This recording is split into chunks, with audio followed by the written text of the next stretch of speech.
perfect answer.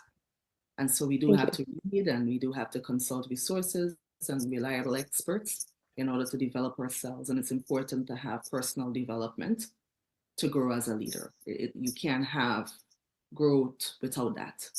Yeah. So we're going to veer a little bit into, thank you for that, veer a little bit into navigating difficult conversations, which I'm sure it's something that you do pretty much every day, Deborah, right? In your Yeah. environment and in your, at your level. So what types of difficult conversations do often really arise in your role, right?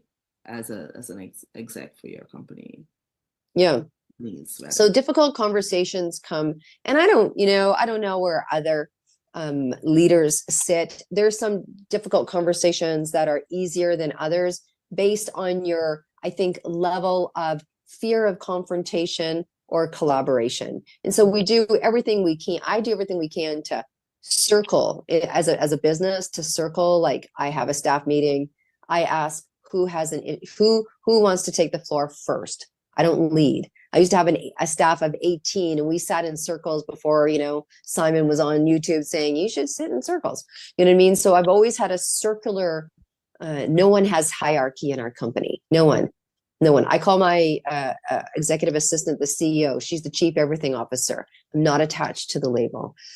So I think because I lead in that collective, that it's easier to have that conversation. But there's times where you need to make that final call.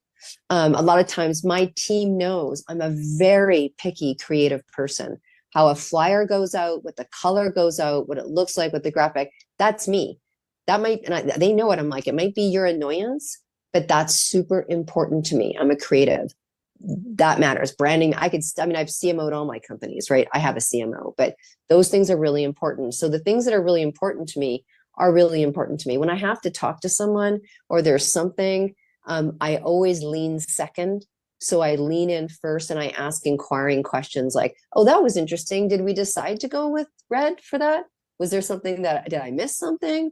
And they were like, oh yeah, I thought you wanted red. I'm like, it's not really landing. Let's go pink. I don't make it. I said pink. I don't make it like, don't you know that's our branding colors? I don't even go there. Who cares? Doesn't matter. But I try to lean in that direction. Probably the biggest challenge for me in that arena is that I do a lot of work with momagers. So what we didn't talk about is I'm the momager to a 20-year-old who's launching a pretty considerable fashion and art company.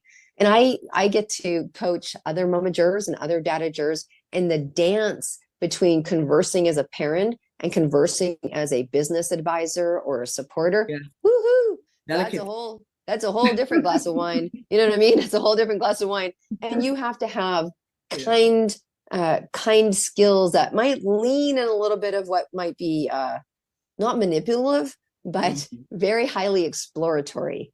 You don't give as much. You give freedom here, and so you dance the power decision in interesting ways, and you pull a lot of third parties in.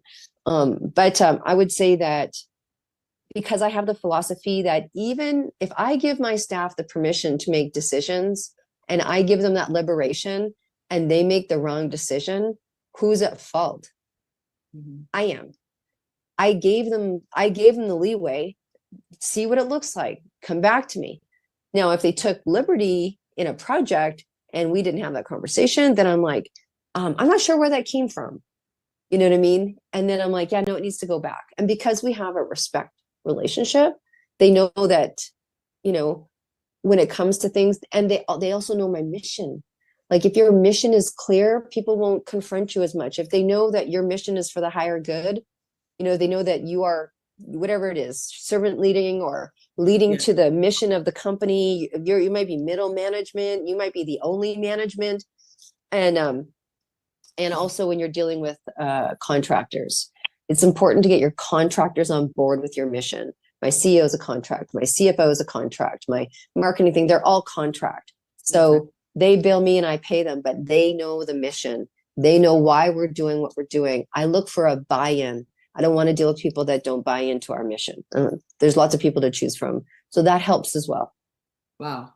Well, all you said actually embodies servant leadership perfectly well for this entire session so far. And I want to thank you for doing that, because really every day. It's of course it could be challenging, but when you do go in and just go in with a mindset that it's not all about you, it's not all about your opinion, and you create that trust, that high level of trust in the environment, then it's easy for people to come in, and come on board on your agenda. And like you said, if they already know the vision, it's already laid out, there's no confusion there, and they're committed to that vision, it's easy to even get past, navigate those difficult conversations. So thank you very much, because servant leadership is indeed a key ingredient for, for that. So, and then I just want to say another thing in terms of strategies or any other strategies or techniques utilized to ensure effective communication and resolution during difficult conversations. Is there any other thing that you might want to bring up that would help an aspiring female C-suite executive leader really take their place, and do it with grace, right? And do it with confidence, and do it with an outcome that will give them, good harmony, Yeah. Well, a couple of things. One is examine yourself, right? Are you making the right decisions? Are you explaining yourself properly? Are you communicating properly? Are you doing all those things? There's people you can hire for that. So if you're having challenges within, go out, do some work on you. There's there's an incredible woman, Diane Jameson, that does just corporate communication, and she works with, mental health and mental wealth, and she's really great. And, you can go and watch a video just on how to communicate to people that are like, there's lots of great go-to experts, and get that information and start to implement it if it resonates for you. So do your own body scan, right? Second, because if people are doing what you're asking, are how are you asking? There's 27 different ways to learn. And look, it's not your job to figure out their learning style, but it's to your advantage, right? It's to your advantage. Look at both my kids had learning differences. I couldn't get the same thing out of each kid. So if you had 27 kids or you've got 10 kids, how do they respond? What's their love language? What's their communication language? And without having to be a psychologist, just enough so that you can make your work life, incredible, powerful, cohesive. So I would do all of that. And honestly, if you're interviewing somebody, even if they come with lots of credentials, if you're like, I don't think he's a fit, I don't think she's a fit, probably not. Stop it. Just stop, just go off. Like, if it's not a fit for you, it's not a fit for you, right? There's some people that do great work, and I'm like, I just don't think 2 or 3 years down the line, we're going to be jabbing it out. And I look for long-term. So I put my expectations out in the beginning. Look, I'm looking for long-term contracts. I've been doing this 30 years. I suspect I'm going to be doing it another 30 years. If you are a, CFO and you're cashing out in 2 or 3 years, please be honest and tell me, because I'm looking for someone that wants to do 10 or 20. Exactly. So I ask all the stuff in the upfront, and finding out how your people like to be rewarded. Just because they're not your staff doesn't mean you can't reward them. You know what I mean? I just sent my whole team a beautiful gift for working on the back end, like people that worked on the back end of this project. They're all getting something beautiful in the mail right now. Now I pay their bill. Their contract. I pay their bill, but I still showed them that I appreciate you being part of this project. I know you went above and beyond, and I recognize you. So yes. And that's a brilliant explanation of really what authentic leadership is. It's really from the heart posture, you're being genuine in terms of going above and beyond to show people that you do care about them. It's not, you don't see them as just like a number. You see them as a human entity, all working with you towards one cause. And a powerful cause it is. So thank you. And I just want to say, any other challenge or resistance you have encountered when promoting authentic leadership within your organization or anything? Is there anything that came to mind as a hindrance towards that? No, not other than following my following my gut, which, prayer is part of my solutions. It's part of my system. I prayer, right. Whatever works for you spiritually, emotionally, physically. One of the things that, I'm a recovering codependent. I love the world. I have come from a place where I was a caregiver. I cared for my family. I was the daughter, so I did a lot of the stuff that my brother didn't need to do. I came from that generation. And so I have a large empathy meter. And I've had to work with that to know who's with me, and who's worth it. Because I've had people take advantage of that. They know that I'll give. And sometimes I'll give to the point where it's unhealthy for me or it's costing me money. And so I've had to make sure that I know my worth and stick to that. Let people have their experience. And that's been a difficult navigation, particularly coming through, when we all got, our butts kicked a little bit in this experience that we all went through. Everyone's at different financial levels, everyone's at different stress levels, everyone is different at, the health crisis, trauma, Yes, of course, yeah. what it did. And so I found that my empathy meter went really large. And that can be dangerous if you don't have some barometers. So I'm learning and have learned in certain situations, when I'm faced in a situation, I can lean in too much and give too much. And so that's probably just one of the things as a woman leader who is here on a mission to serve, that I can gift and give too much. And I'm like, oh, look at everybody else has got rice in their bowl and mine's a little empty. Or Joy would say Fruit Loops, everybody's got their own favorite food. I happen to like rice. But, and so, I have less than they do. They have more marshmallows in their hot chocolate than I do. And I'm like, that doesn't work. So that's just full transparency. I have to learn that. And I've had to learn that. And I continue to learn that. Excellent. Because I know empathy is my superpower as well. And it's been a struggle. And I must say that I had to transform, right? Be transformed from that. Right? In the middle ground, you can have that balance emotionally and getting the job done, the results, and avoid being taken advantage of at the same time, so that you can continue to give goodness in this world. Right? It's very important. And I know I'm not going to even delve into strategic and personal resilience networks, because your platform is a force, right?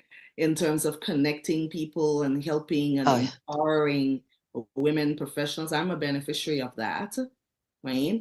And it's just amazing. And may it keep expanding. May you keep diversifying your network, right? So that women can be fed, right? Personally as well as professionally, so they can show up that they deserve to show up in.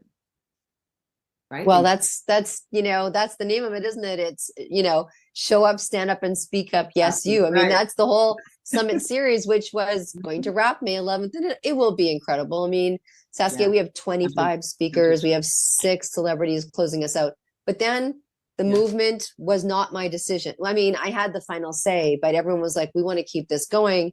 And so then sometimes things take on their own. And so brought in a really beautiful woman to help support in this next, now that we're going all in a way that we didn't think before. So as of August, we will have 2 back-to-back days that women, if they like to speak, can come and share. And we'll do that 4 times a year. And we're doing live book tours. So I go Vancouver, Ireland, LA for the Emmys, and then Dallas for this year. So I see many busy years ahead, because you're actually walking in purpose and you're making an impact. Thank you. It's just a beautiful thing, because it's not something that every professional, every executive out there is offering the environment.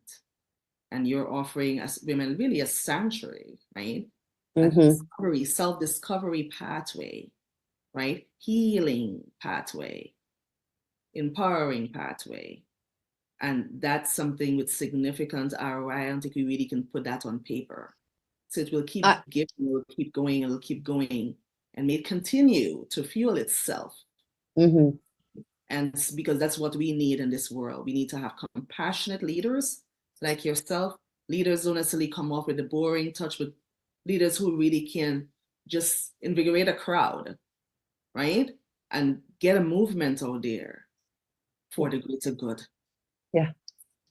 Thank you. That was such a compliment. Thank you, my friend. Awesome. And then just to wrap up, I just want to ask if there are any other, it's so great having you here. Are there other significant barriers or obstacles for female executives in attaining leadership positions, like for instance, in your speaking industry or maybe business coach industry?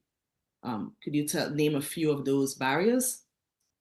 I'm going to quote something that our dear friend Eleanor Pan Eleanor Pan is a producer. She was part of Rich Crazy Asians.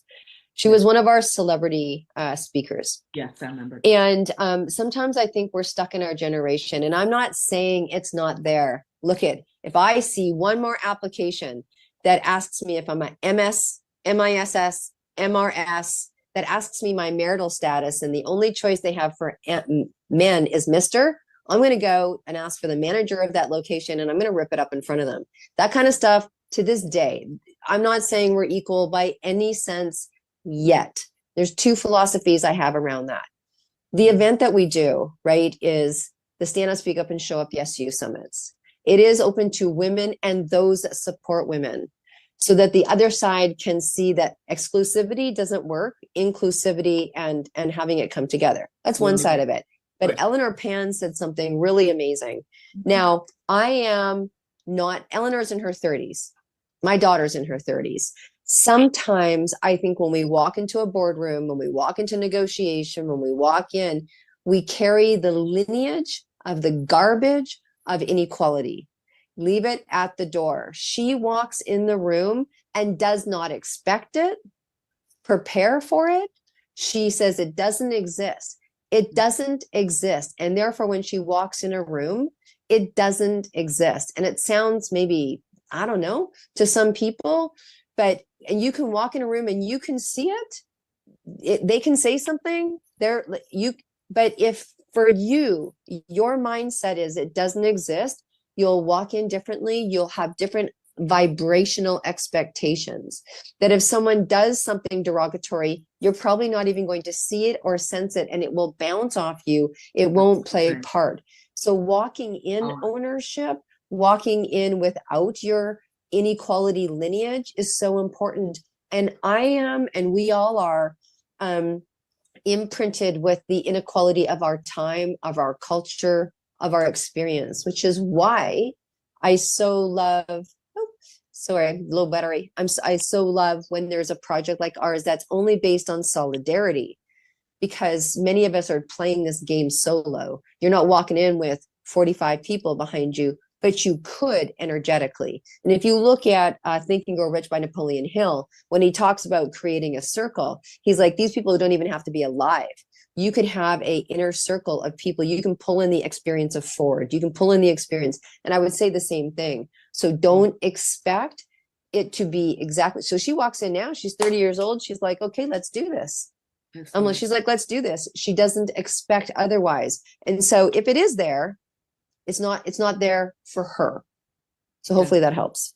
That's right. Absolutely right. And the self-limiting beliefs that came from ancestry and, all those things play a significant role. And it really does keep us back from really walking in power, right? And it's a mindset that we really can control that. It's nobody else can. We are the best, control knobs for that. So then my next follow-up and last question here is what other closing thoughts or advice do you have for aspiring female executives, whether it's speaking and coaching industry, but and maybe in general? What parting wisdom do you have for them? Well, I'm not going to not take the opportunity to say, if someone really wants to speak and have a full media experience, to reach out, please do. We're happy. I'm happy to stand behind the curtain and let you take the stage. I've had many, many stages, and I've had tens of thousands of people stand on their feet. So I'm going to take this opportunity to do a shout out for our project, because we all work very, very hard. And it has been, for the most part, a gift to our sisters. So I'm going to take that shout out opportunity. The second thing I would say is, go find a woman who's walked a year, 5 years, 10 years, 20 years before you. It doesn't have to be the same sector. Go say thank you, send them flowers, buy a present, find their address, send them a gift with no intention other than saying thank you. We have women of history that are in our book, and we wouldn't be here if they weren't there. They're like, everyone's like, oh, let's focus on the new ones coming in. Absolutely. But there needs to be historical play. I was at the airport, and these women pilots were the same age as I was. And I was standing in Starbucks, and they were paying for their lunch. And I'm like, I got it. They're like, Do I know you? I'm like, no, but thank you. Just do some of those thank yous. You're at a conference and there's a woman there and she's like, yeah, I've been in business for 20 years and you've been in business for 2. Just say, thank you. Can I buy your lunch today? Because she made a difference for you. Straight up, period. There's things that you'll never have to come up against because her and a whole wave of sisters did it for you. So go say thank you forward as we're bringing new people in on the back end. And it's not, you might say that, okay, you're not looking to receive anything, but indirectly you are. Because gratitude, that's leading with power, right? Yep. It is, right? It's just an indirect way of really showing up in power, right? And of course, that's the best way to live and to show up as a leader. So again, I want to thank you, Deborah Drummond. You are a gift to this world. Thank you. Thank you. Thank you. Thank you. It's really an honor to know you as a fellow entrepreneur and just a fellow trailblazing leader. And I can tell you so much goodness here. I really do encourage the aspiring female C-suite executives and even the ones who are seasoned, who've listened to our conversation here, right? It's been very free flow, authentic, transparent, right? You can trust the voice because she's walked the path, and she didn't hold anything back that would actually help you in terms of exercising your influence, maximizing your leadership potential, and taking ownership of the position that you were intended to live in as a true leader and a champion. Everybody who's listening to me is a true leader, a champion in this world. We're nothing less. So thank you again, and it's a pleasure. Thank you so much. I wish you all the best in your business journey and impacting so many lives around the world. It's a joy. Thank you, Deborah. And so long now from Breaking Barriers. Thank you.